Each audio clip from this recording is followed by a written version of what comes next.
ഒരിക്കലൊരു ഹോർമി പാമ്പിനെ ഉണ്ടാക്കി, ശേഷം ഇന്നിതാ മറ്റൊരു ഡ്രിൻ കിച്ചിനെ ഉണ്ടാക്കിയെടുക്കുന്നു. പറഞ്ഞു വരുന്നത് മാർക്കോ ലെസ്കോവിച്ചിനെ കുറിച്ചാണ്. ലെസ്കോ ഹോർമി പാമ്പ് കോംബോ അതൊരു ഒന്നൊന്നര ഡിഫൻസീവ് നിമിഷങ്ങൾ തന്നെയായിരുന്നു ബ്ലാസ്റ്റേഴ്സിൻ്റെ ആരാധകർക്ക് സമ്മാനിച്ചിരുന്നത്. ഇന്ന് മിലോസ് ലെസ്കോ കോംബോ അതുക്കും മുകളിലാണ്. ഒരാൾ സൈലൻറ്റും മറ്റൊരാൾ ഒരിച്ചിരി ടെററുമാണ്. തന്നെ കടന്നൊരു സ്വപ്നം അതുണ്ടാവില്ലെന്ന് ഡ്രിൻ കിച്ചും തൻ്റെ ടെറിട്ടറിയിൽ കടന്ന് ഒരു ഗോളടിച്ച് മടങ്ങിപ്പോകാൻ സാധിക്കില്ലെന്ന് ലെസ്കോയും പറയുമ്പോൾ ബ്ലാസ്റ്റേഴ്സിൻ്റെ ഇക്കാലം അത്രയുള്ള ഡിഫൻസ് ലൈനിലെ ഏറ്റവും മികച്ച നിമിഷങ്ങളാണ് ആരാധകർക്ക് കാണാൻ സാധിക്കുന്നത്. കൂടാതെ തൻ്റെ ഇടവും വലവും പ്രീതവും നവോച്ചയും ഗോൾ പോസ്റ്റിൽ സച്ചിൻ്റെ കൃത്യമായ ജഡ്ജ്മെൻറ്റും കൂടെയുള്ളപ്പോൾ എതിരാളികൾക്ക് കാര്യങ്ങൾ അത്ര എളുപ്പമാകില്ല.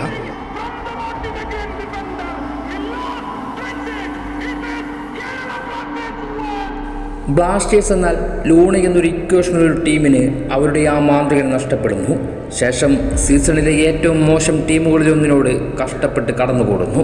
പിന്നീട് കരുത്തരായ രണ്ട് ടീമുകൾ മുംബൈ സിറ്റിയെ സ്വന്തം തട്ടകത്തിൽ വെച്ച് പച്ചയ്ക്ക് കത്തിച്ച് ചാമ്പലാക്കി തിരിച്ചയക്കുന്നു. പിന്നീടുണ്ടായിരുന്നത് ഇതുവരെ നേരിട്ട മത്സരങ്ങളിൽ ഒന്നിനോടും വിജയിക്കാൻ സാധിക്കാത്ത മോഹൻ ബഗാൻ എന്ന ചിരവൈരാഗികളും. പക്ഷേ അവരുടെ തട്ടകത്ത് പോയി ദിമിയുടെ ഒരൊറ്റ ഷോട്ടിന് തീർപ്പ് കൽപ്പിച്ച് ചരിത്രം തിരുത്തി കുറിച്ച് മടങ്ങുമ്പോൾ പഴങ്കഥകളെല്ലാം കാറ്റിൽ പാറുകയാണ്. യുവാൻ ഫെറൻഡോയുടെ മുൻവിധിയും ഫാൻസുകാരുടെ അതിമോഹവും സോൾട്ട് ലേക്ക് സ്റ്റേഡിയത്തിൽ തകർന്നടിയപ്പെട്ടു. ലൂണയുടെ അസാന്നിധ്യത്തിൽ ദിമി തൻ്റെ പീക്കിലേക്ക് വരുമ്പോഴും പുതിയ നായകന്മാർ ജനിക്കുന്നുണ്ട്.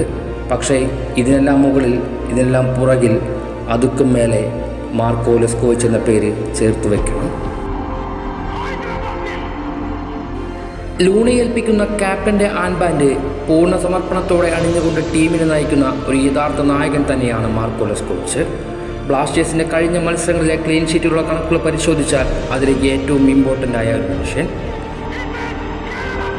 പണ്ടൊക്കെ അടിച്ചു ഗോൾ അവസാന നിമിഷങ്ങളിൽ തിരിച്ചു വഴങ്ങുന്നൊരു ശീലമുണ്ടായിരുന്നു ബ്ലാസ്റ്റേഴ്സിന്, അല്ലെങ്കിൽ അത്തരമൊരു വിമർശനമുണ്ടായിരുന്നു. എന്നാൽ അതിനുള്ള മറുപടിയാണ് ലെസ്കോ തൻ്റെ ലീഡർഷിപ്പിലൂടെ സമ്മാനിക്കുന്നത്. തിരിച്ചുവരവ് അത് വെറുതെയല്ല എന്നയാൾ ഇതിനകമുള്ള മത്സരങ്ങളിൽ തെളിയിച്ചു കഴിഞ്ഞു. മോഹൻ ബഗാൻ്റെയും മുംബൈയുടെയും താരങ്ങൾ വിയർപ്പൊഴുക്കിയത് ബ്ലാസ്റ്റേഴ്സിൻ്റെ ബോക്സിന് പുറത്തായിരുന്നു എന്നതാണ് അതിൻ്റെ ഉത്തരം.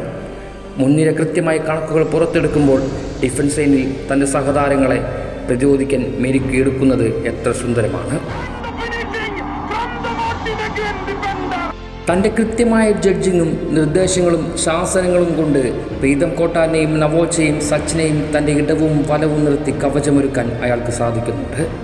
അവിടെ തന്നെയായിരുന്നു മിലോസ് എന്ന മുൻകോപക്കാരനെയും തന്ത്രങ്ങൾ ഓതിക്കൊടുത്ത് സമ്മർദ്ദങ്ങൾക്ക് വഴങ്ങാതെ കൃത്യമായി പ്രതിരോധിക്കാൻ പ്രാപ്തരാക്കുന്നത്.